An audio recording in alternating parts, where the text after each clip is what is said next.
My toxic sister-in-law tried to poison me after I announced my pregnancy, but her sick plan backfired, put her husband in the ICU, and landed her in prison.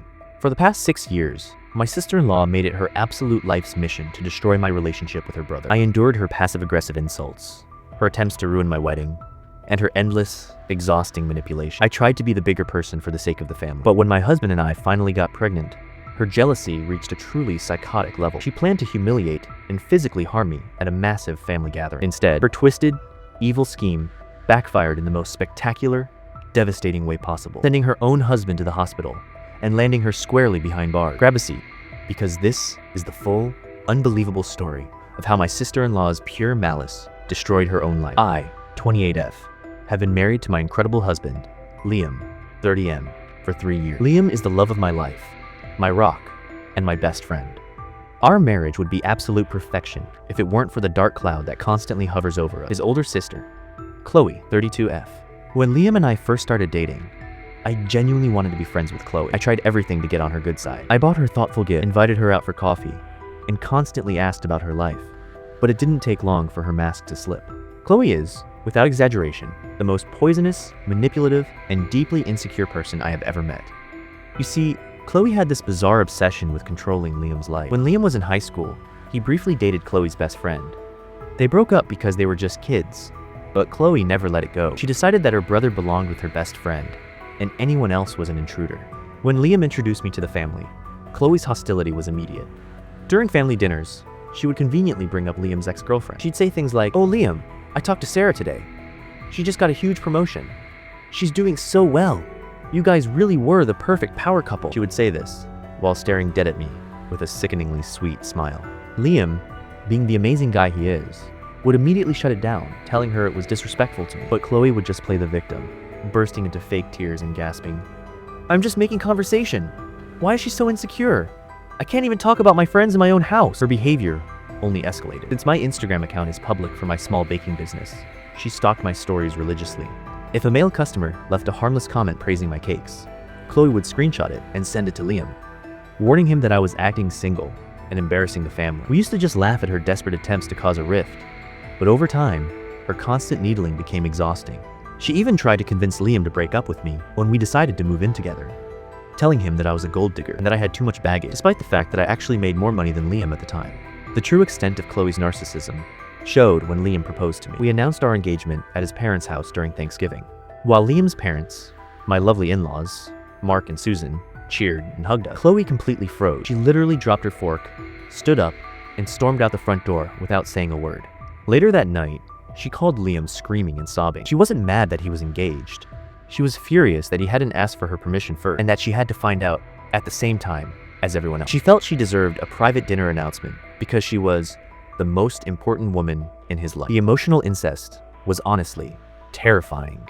She then sent me a massive, unhinged text message detailing all the rules I needed to follow if I was going to be a part of her family. I left her on red, which I know drove her absolutely insane. When it came time for the wedding, Chloe was a nightmare. She inserted herself into my dress shopping, loudly declaring that the dresses I picked were tacky and cheap looking. Finally, I had enough. I uninvited her from the bridal party.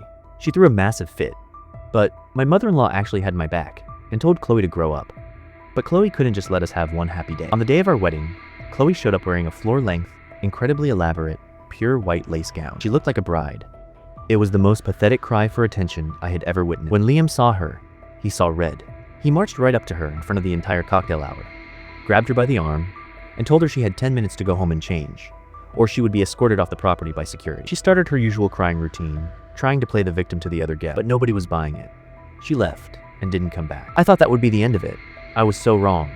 After the wedding, I went completely no contact with Chloe. Liam only spoke to her on holidays.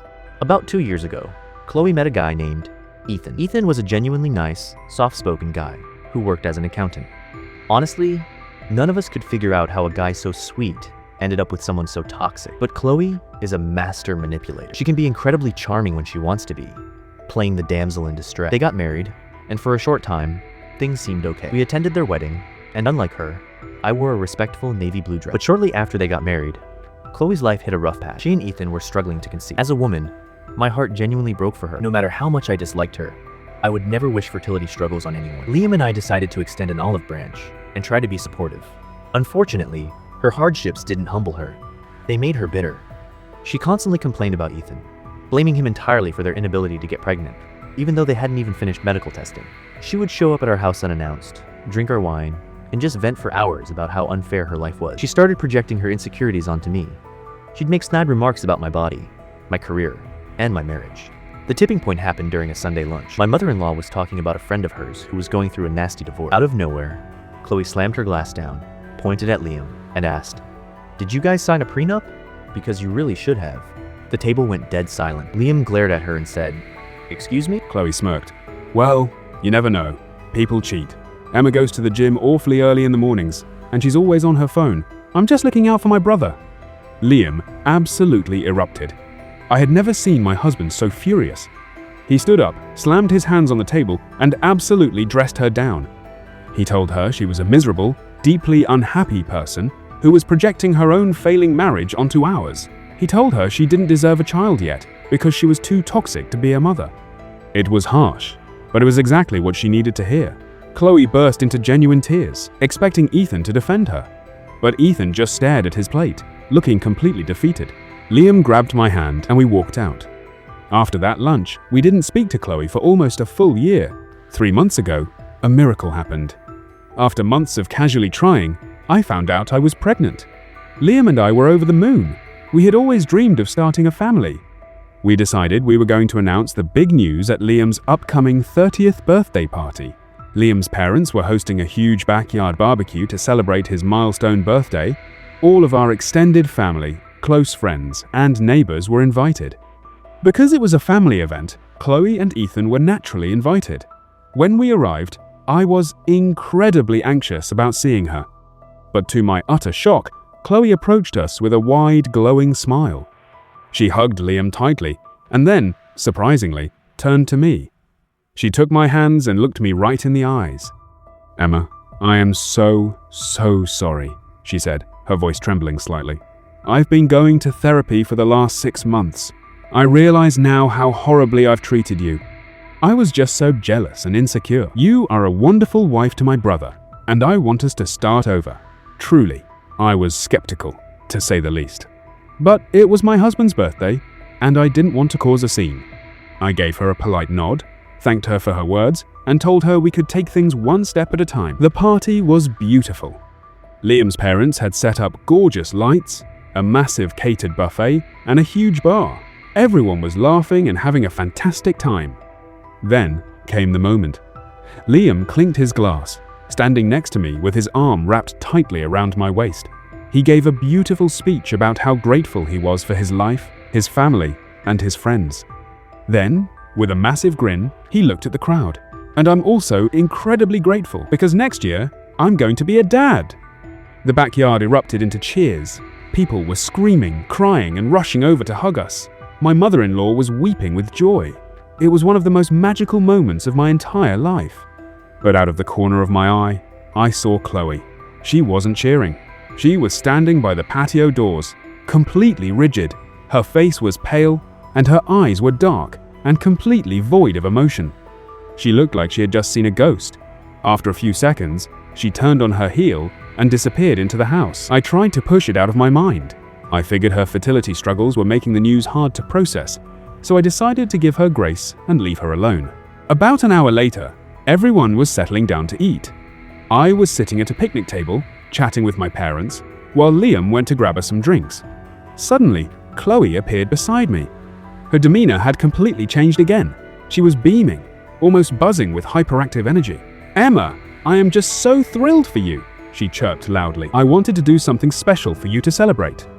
Since you shouldn't be standing in the buffet line in your condition, I made you a special plate.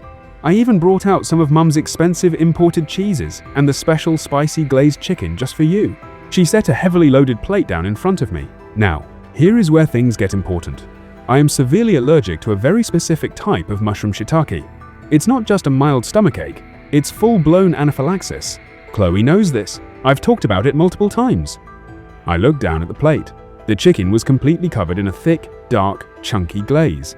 I smiled politely and thanked her, but every alarm bell in my head was ringing. Something about her overly eager eyes, watching my every move, felt incredibly predatory. I picked up my fork and moved the chicken around.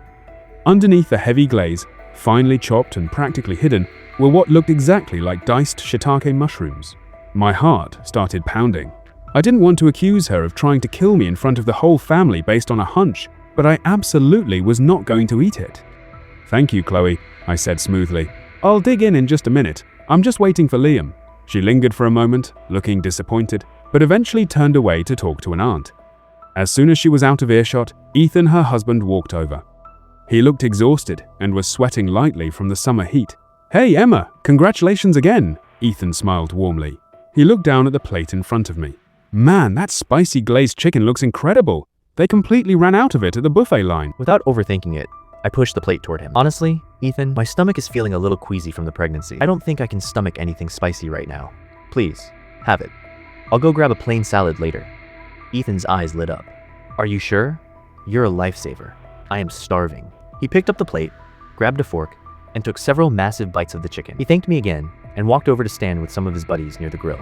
The collapse. It couldn't have been more than 10 minutes later. I was finally getting a salad from the buffet when I heard a terrifying, blood-curdling scream. I spun around.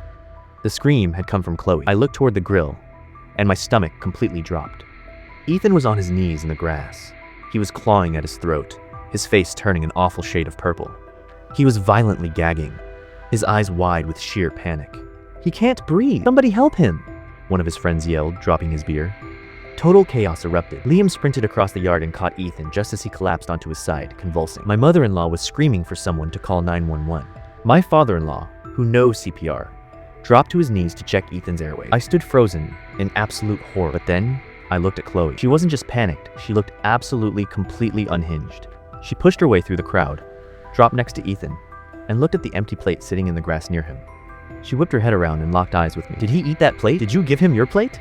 she shrieked, her voice cracking in hysteria. "Yes," I stammered. "He said he was hungry." "You stupid bitch!" Chloe screamed at the top of her lungs, lunging at me. Liam's dad literally had to tackle her to hold her back. "That was for you! It was supposed to be for you!" The entire backyard went dead silent, save for Ethan's terrifying, labored wheezing. Everyone heard her. Everyone realized exactly what she had just confessed to. Within minutes, paramedics swarmed the backyard. They loaded Ethan onto a stretcher and rushed him to the ambulance. They had to administer an EpiPen and oxygen on the spot. As the ambulance sirens wailed into the distance, 2 police cruisers pulled up to the house. Someone had called the cops, reporting a poisoning. Chloe was a sobbing, hyperventilating mess on the grass. The police immediately separated everyone and started taking statements. When it was my turn, my hands were shaking so violently I could barely hold the officer's pen. I told them everything. I told them about her hatred of me, the plate she brought me, the mushrooms she knew I was allergic to, and her screaming confession. The police took the remains of the plate as evidence. I haven't slept in 2 days. The comments on this post have been overwhelming, and I am so grateful for the support. Ethan survived, but it was incredibly close. He is currently in the ICU. The doctors confirmed that he suffered severe anaphylactic shock. But here is the most terrifying part, and the reason I am shivering as I type this. The lab rushed the testing on the food from the plate. It wasn't just shiitake mushrooms. The police detective came to our house this morning. He sat Liam, my in-laws, and me down in the living room. He informed us that the dark sticky glaze on the chicken was heavily laced with a massive, concentrated dose of liquid laxatives and a crushed up pharmaceutical drug, specifically an ulcer medication known to induce severe uterine cramping and miscarriages in pregnant women. She wasn't just trying to make me have an allergic reaction. She was actively trying to force me to have a miscarriage in the middle of a crowded family party. When my mother-in-law heard this, she completely broke down. She was wailing, sobbing into her husband's chest. Liam turned as white as a sheet and had to step outside because he was hyperventilating. His own sister had tried to kill his unborn child. Because Ethan ingested such a massive cocktail of allergens and dangerous unauthorized medications, his body completely shut down. He has a pre-existing heart condition, and the sheer trauma to his system caused a minor cardiac event. He is stable now, but he has a long road to recover. A lot has happened. My in-laws have security cameras installed all around the perimeter of their house. The police requested the footage, and my father-in-law handed over the hard drives immediately. The cameras caught everything. The footage clearly shows Chloe going into the kitchen alone, pulling a small vial and several pills out of her purse, crushing them, and mixing them into a separate bowl of chicken. It shows her hiding the mushrooms under the sauce. It shows her carrying the plate directly to me with a massive, sinister smile on her face. The evidence is absolutely irrefutable. Yesterday morning, the police arrived at the house Chloe shared with Ethan. She was arrested on the spot. She was brought out in handcuffs, screaming and crying that it was a mistake, that I was the one who poisoned Ethan by giving him the plate. She has been officially charged with multiple felonies, including aggravated assault, reckless endangerment, tampering with food, and attempted feticide. Her bail was set insanely high. From her jail cell, she used her one phone call to call my in-laws. She was sobbing, begging them to pay her bail. She tried her ultimate manipulation tactic. She revealed that the reason she snapped was because she had just found out she was pregnant again, 2 days before the party. She claimed she wanted to announce it, but we stole her thunder. She begged her parents to bail her out for the sake of their grandbaby. My mother-in-law, a woman who had defended Chloe for years, finally found her absolute limit. She told Chloe, coldly and calmly, "You tried to murder my grandchild because you couldn't stand not being the center of attention. You are a monster, and you are no longer my daughter." Then she hung up the phone. They are refusing to pay a single dime for her defense.